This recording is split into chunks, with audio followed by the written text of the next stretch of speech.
Some people live lives that can be summed up in a single headline or a short story. Ozzy Osbourne was never one of those people. Born John Michael Osbourne on December 3, 1948, in the industrial city of Birmingham, England, he came into a world defined by soot-covered brickwork, the clang of factory machines, and the unshakable rhythm of the working class. His neighborhood of Aston was the kind of place where dreams usually didn't travel far. The men worked in factories or foundries. The women often took jobs in shops or as cleaners, and children like Ozzy grew up believing that was simply the way of things. His childhood home was a cramped two-bedroom house shared with his parents, 3 older sisters, and 2 younger brothers. It was a place of constant noise, siblings arguing over space, the sound of radio crackling in the kitchen, the clatter of pots as his mother prepared dinner. Privacy was non-existent, and the walls were so thin you could hear every conversation from one end of the house to the other. Yet, despite the modest surroundings, there was a kind of warmth in that home that money couldn't buy. Ozzy's father, Jack, worked long hours at the General Electric Company, while his mother, Lillian, kept the household together with a firm hand and a big heart. School was never Ozzy's strong suit. He struggled with dyslexia, something not fully understood at the time, but he discovered early on that music spoke to him in a way words on a page never could. When the late 1960s rolled around, Britain was in the midst of a cultural earthquake. Rock music was changing the world, and 4 young men from Birmingham,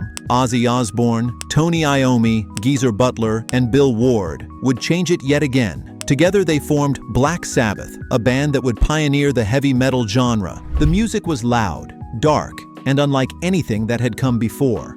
For Ozzy, it was an escape from the limits of his working-class beginnings. His voice, eerie, raw, and unforgettable, became the band's defining sound. Soon, the boy from Aston was traveling the world, headlining shows, and earning a reputation as one of rock's most electrifying frontmen. By the 2000s and 20s, health challenges had begun to shape Ozzy's life in new ways. Diagnosed with Parkinson's disease in 2019, he faced a reality far removed from the frenetic pace of his youth. Surgeries, stem cell treatments, and ongoing therapy became part of his routine. His mobility changed, but his humor remained unshakable. In interviews, he spoke candidly about his struggles, but often did so with a grin. "I might moan that I can't walk the way I used to," he once said, "but I've lived a life most people couldn't even imagine. I've got nothing to complain about." Then, in 2023, he and Sharon made a decision that surprised many. They were leaving Los Angeles and moving back to England. It wasn't about escaping America or returning to his roots for nostalgia's sake. It was about lifestyle, about peace, about creating a space where his final years could be lived on his own terms. They returned to the Welder's House, a Grade II listed Georgian estate in the Buckinghamshire countryside that they had first purchased in 1993.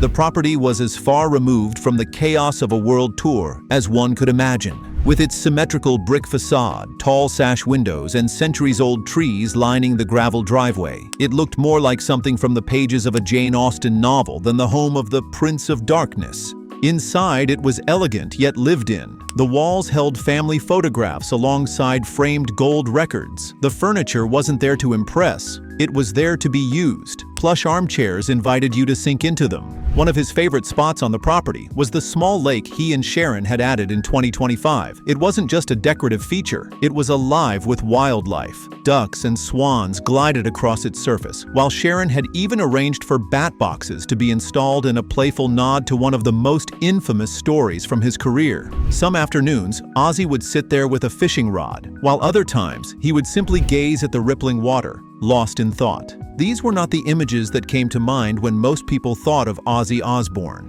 But this was the reality. A man who had once lived at full volume, now savoring life in softer tones. Ozzy Osbourne might have been the Prince of Darkness to the world, but in his final years, he found peace in routine. The man who once crisscrossed continents on endless tours finally found joy in slower mornings, familiar surroundings, and moments that didn't require a stage. Even then, the work never fully stopped. Music was in his blood, part of his very identity.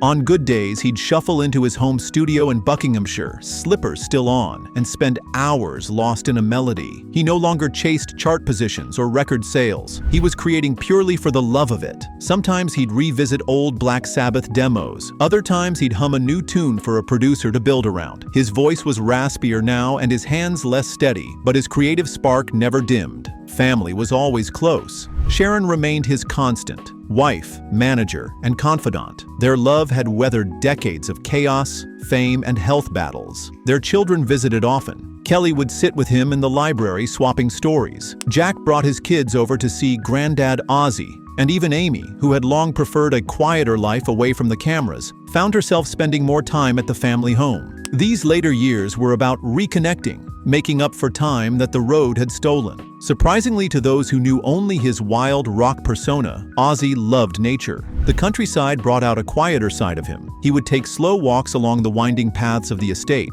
sometimes stopping to pull up a carrot from the garden or just watch the way the light hit the lake. On warm afternoons, he'd sit by the water, feeding ducks or sketching in a notebook. It was a far cry from the chaos of his younger days, but he embraced the contrast. His health battles were never far from view. Parkinson's disease had slowed him down, and surgeries on his spine and neck tested his resilience. There were days when the pain was intense and his movements unsteady, but he pushed through with a mix of stubborn will and humor. When a treatment didn't work, he'd often laugh and say, "Well, I didn't turn into Superman, did I?" That humor, sharp and sometimes dark, was part of what kept him going. In July 2025, Ozzy returned to Birmingham for what would be his final performance. The arena was packed with fans from around the world, but the stage was stripped down. No pyrotechnics, no elaborate sets. He sat in a large chair at the center, microphone in hand, surrounded by longtime bandmates. When the opening notes of Paranoid filled the air, the crowd's voices rose to meet his. Ozzy didn't fight to sing over them. He smiled and let them carry the song with him. It wasn't just a farewell show. It was a homecoming, a circle closing where it had all begun decades earlier.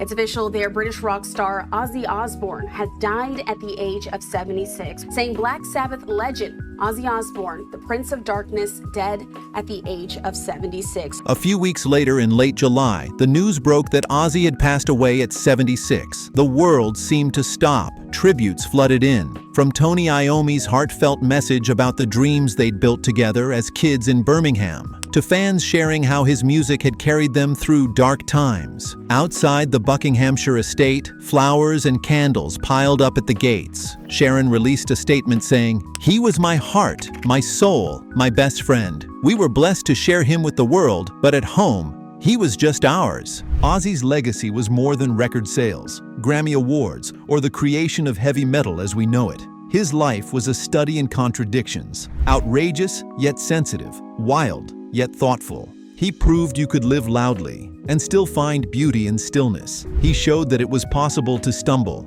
to fall, and to still rise again, even in your 70s. His story wasn't about perfection, it was about perseverance. The Welder's House, his beloved home in Buckinghamshire, remains a quiet tribute. The throne from his final Birmingham show sits in the library, facing the balcony where he once sipped his morning coffee. If you stood there now, looking out over the misty lawn, you could almost picture him, coffee in one hand, a mischievous glint in his eye, ready with a joke before heading into the studio to chase a song.